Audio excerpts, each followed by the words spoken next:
YouTubers, Stu George's Farmhouse here. Today I'm going to actually teach, give you some information about worm farms, how to look after them, what to put in it and what to not put in it, and how to use it properly in your garden.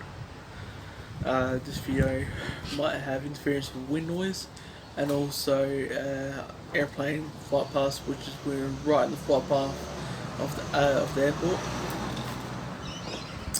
So I warned you about that. You might hear my voice a bit louder because I've got an earpiece in, which is actually Bluetooth, and I can make videos with it. It's also got a microphone, so you can also interact with phone calls and that. So, like, I don't reckon I'll get a phone call during this video anyway. So, worm farms are great for the garden. They are called recycling the most half the green waste that goes into the landfill. Nearly, well, I've researched recently, most of it Adelaide, nearly 50 to 70% of waste, such as food waste and green waste, actually goes to landfill. So, to help the environment, you can help us by buying yourself a worm farm, or even get a compost bin or compost tumbler, or even just making your own compost pile, which is also helps the environment as well. We're talking specifically about worm farms. Worm farm is great to have in the garden, like I said, and also they actually helps save the environment. What does a worm farm actually do? Well, you put food scraps in it, such as waste, kitchen waste, like no meat, no dairy, no citrus, no acidic food. You can put in banana peels, potato peels, your vegetable peelings from your kitchen when you cook, which is a good thing to do. You can put a little bit of bread in there. Don't put too much bread because they will probably they make them go fat, which is pretty. I've seen it before, happens before. They go pretty fat when they eat bread because carbohydrates, but they still love the bread anyway. So they like many food scraps, like fruit, anything, any food scraps except for no acidic and no citrus and no dairy or no meat. That's about it I can say. I'll list a PDF what I made on the computer, and I'll list it underneath this video, and I'll list it underneath this video today.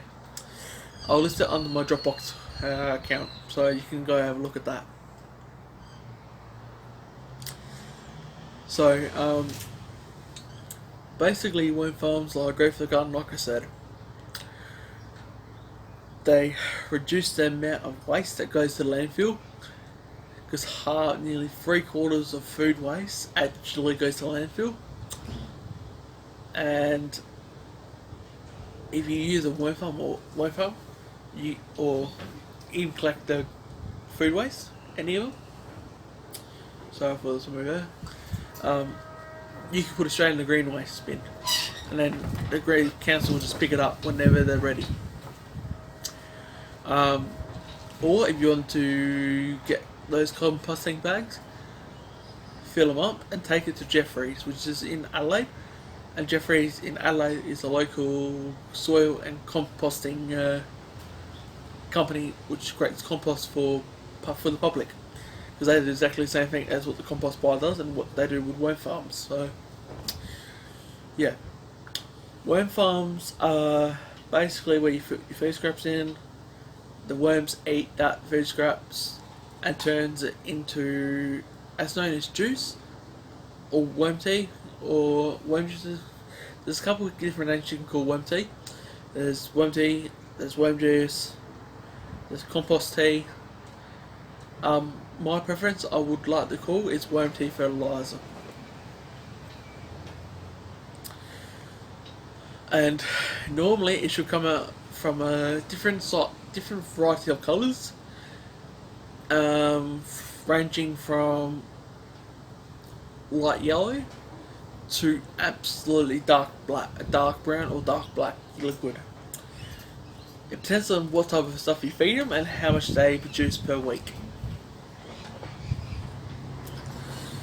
Now, with worm tea, if you want to make it in quick making of the worm tea, if you want to get some directly whenever you need to, if you let it sit for about a couple of days, you can put about 5 litres of water through with a hose through the worm farm, and it'll come out like light yellow to almost like urine colour.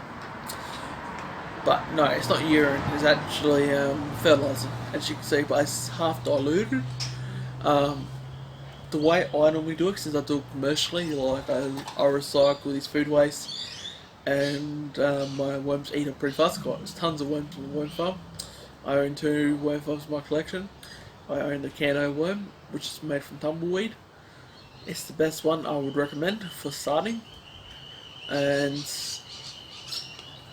normally you can actually make a lot of worm tea from that, just from one Cano worm compost worm farm. Now, to start off with, things you'll need for the worm farm, which start off, you need a worm farm. I would recommend the Cano worm for start off with. If you're going to get a proper worm farm, it'll come with the cardboard, the legs, the tap for the tank, and 2 working trays and a lid. Don't get rid of the cardboard from the wrapping of the worm farm. That can be used as part of the bedding that can lay underneath the first working tray, and cut it out, put the worm cardboard on the bottom of the working tray, and get a 9 litre bucket, which come with the bedding. The bedding should come with it, I think. If not, Bunnings will sell it. The bedding is made out of coconut coir, and they love that stuff, and that's where worms live.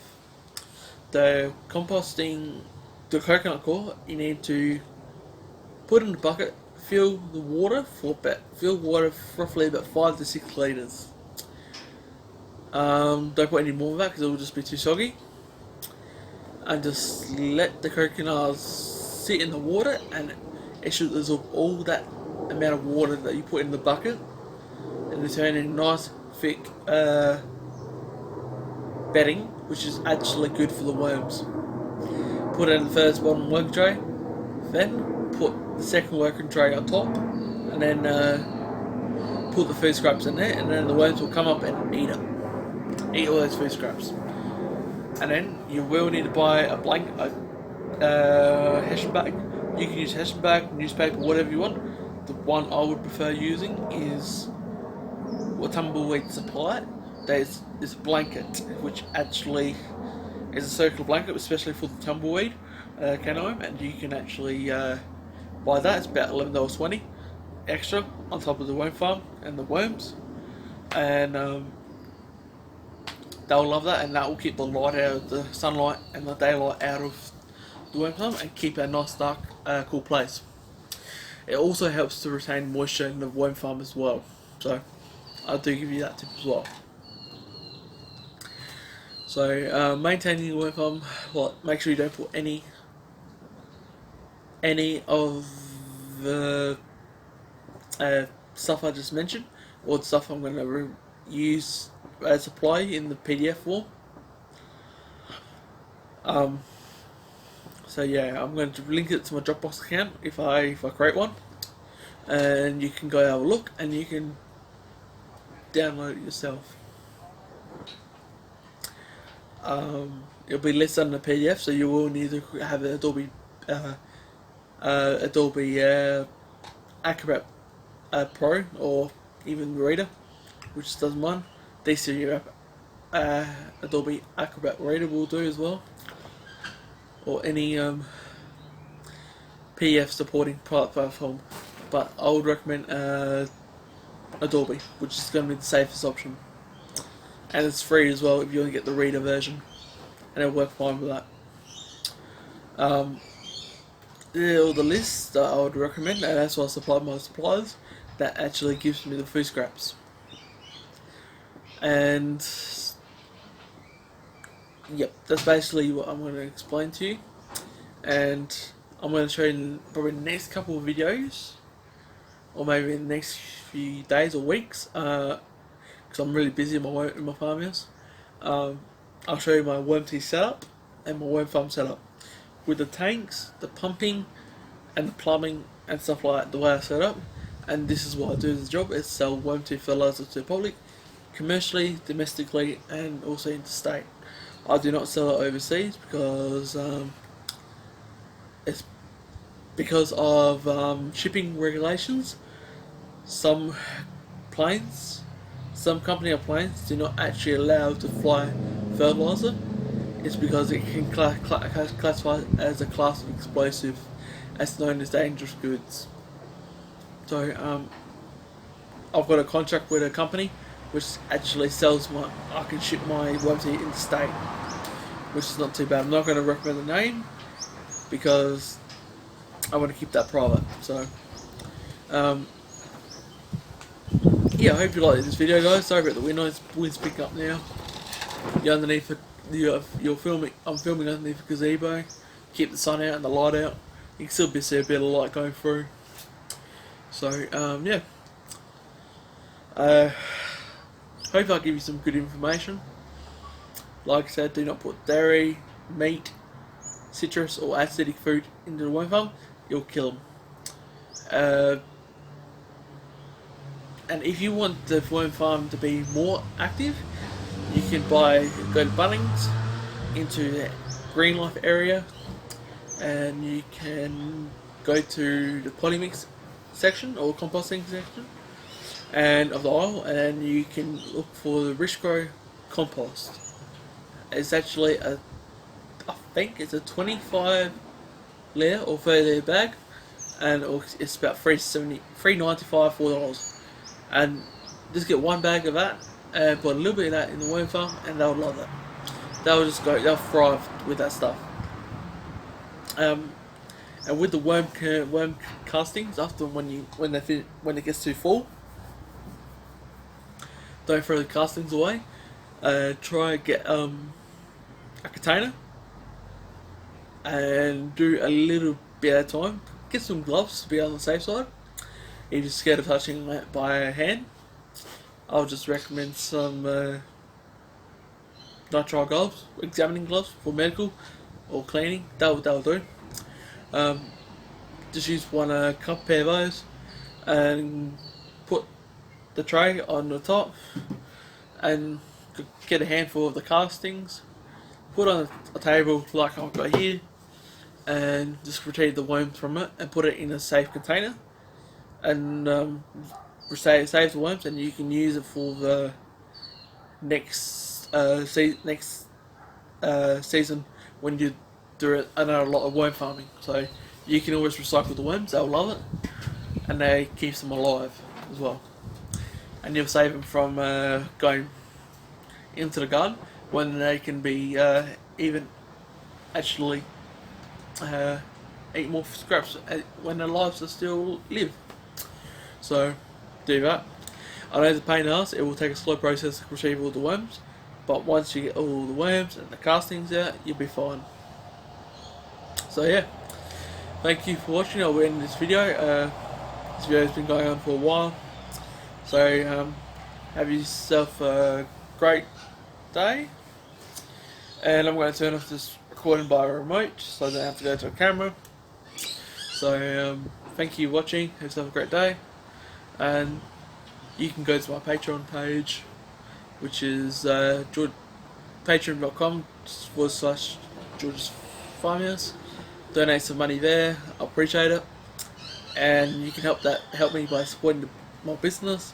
You can also help people with disabilities, which I help with in my farmhouse, which people with disability comes out and have a look and help them buy stuff and get into gardening. And it also helps to keep making videos for his channel and help me keep him producing content for you guys. Alright, and also go to my Facebook page, which is facebook.com/George's Farmhouse again, and you can like my page there, and you can follow me on events where I go to Sunday markets, all the events in the Facebook page, and you can help me and support me on Facebook. Thank you for watching, have a nice day, and I hope you like this video on information about wine farms. Enjoy your day. Cheers.